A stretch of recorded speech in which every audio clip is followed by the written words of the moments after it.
pagi. Namo Buddhaya. Namo Buddhaya. Namo Dharma. Ikut bahagia atas keberhasilan Bapak Ibu para upasaka upasika melakukan kebajikan pada pagi hari ini.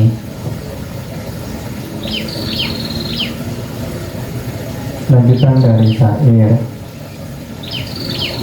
Apamana Waga, syair ke-24.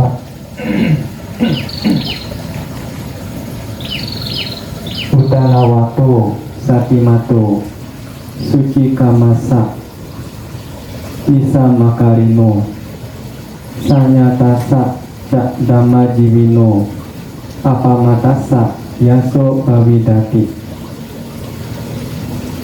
Orang yang penuh semangat, selalu sadar, memiliki pengendalian diri, hidup sesuai dengan dhamma dan selalu waspada, maka kebahagiaannya akan bertambah. Syair ini memiliki kisah berkenaan dengan kehidupan Kumbhagosaka. Nah, dikisahkan di Rajagaha itu terjadi wabah yang mematikan. Pada saat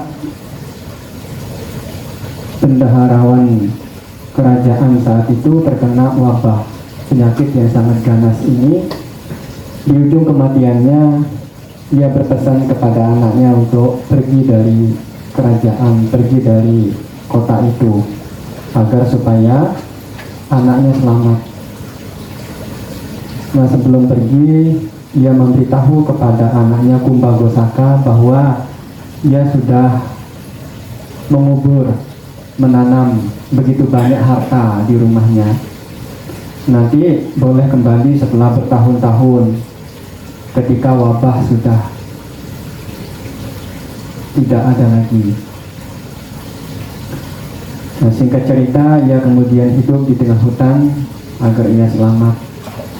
12 tahun kemudian ia kembali ke rumahnya. Tetapi karena ia sudah dewasa, ia sudah besar, tidak ada yang mengenali. Ia memilih untuk tidak menggali harta orang tuanya.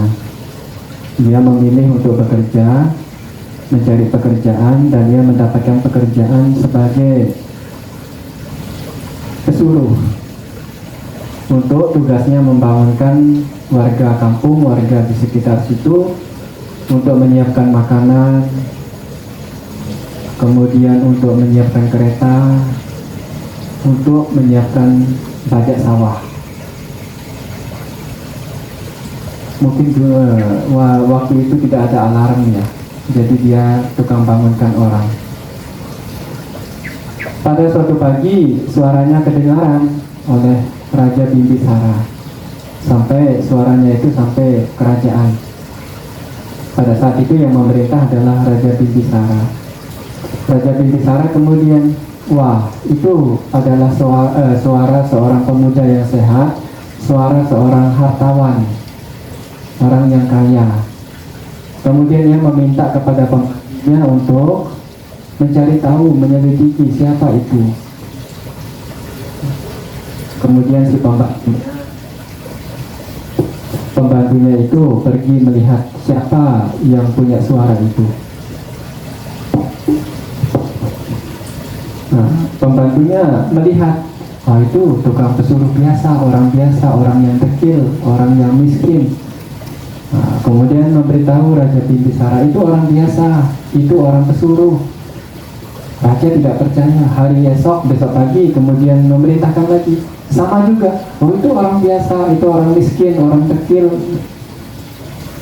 Tapi Raja tidak percaya. Berturut-turut 3 hari pembantunya pergi, orang yang sama juga. Akhirnya pembantunya mungkin sedikit kesal, ya sudah, Raja saja yang pergi sendiri, lihat.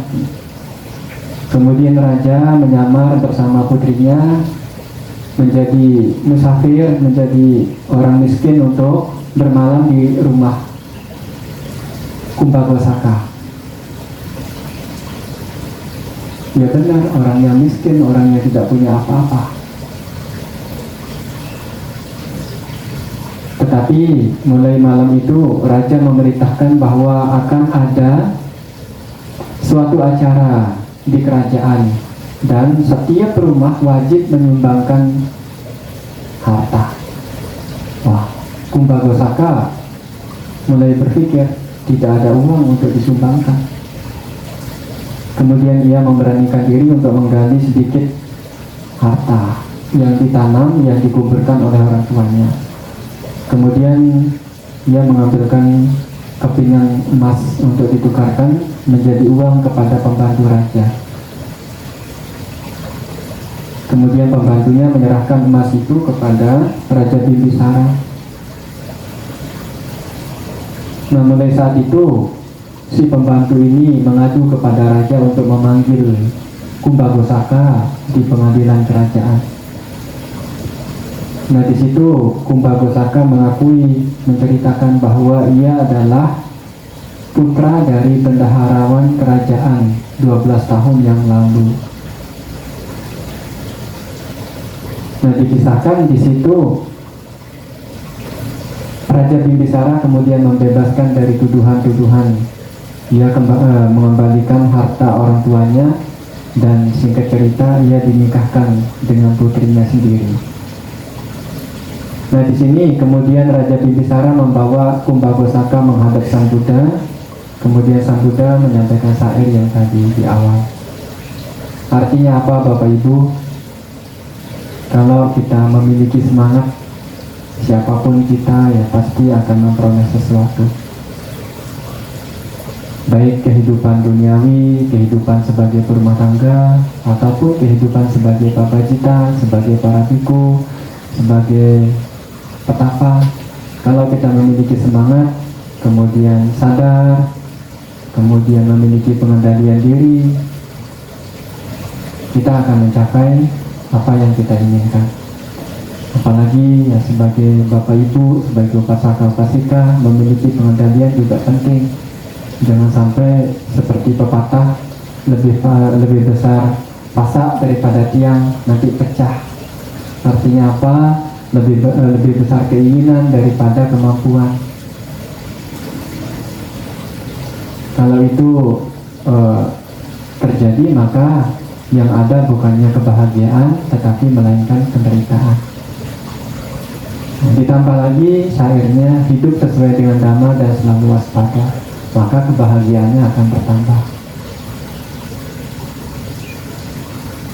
Hal ini tidak hanya berlaku untuk para biku, tetapi juga siapapun kita yang mau memperoleh kebahagiaan.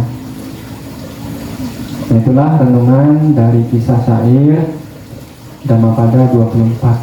Semoga hal ini menginspirasi kita untuk terus berlatih menjadi orang baik, tetap bersemangat menjadi orang baik.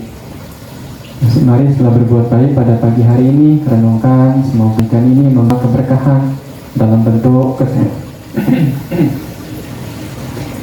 kesehatan, usia panjang, kekuatan, dan juga kebahagiaan.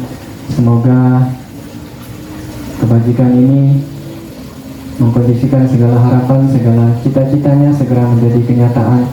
Semoga para leluhur, ayah ibu, sanak keluarga yang sudah meninggal turut berbahagia. Semoga para dewa yang bersemayam di wihara ini, di rumah, di toko, di kantor, di tempat kerja turut berbahagia. Semoga semuanya berbahagia.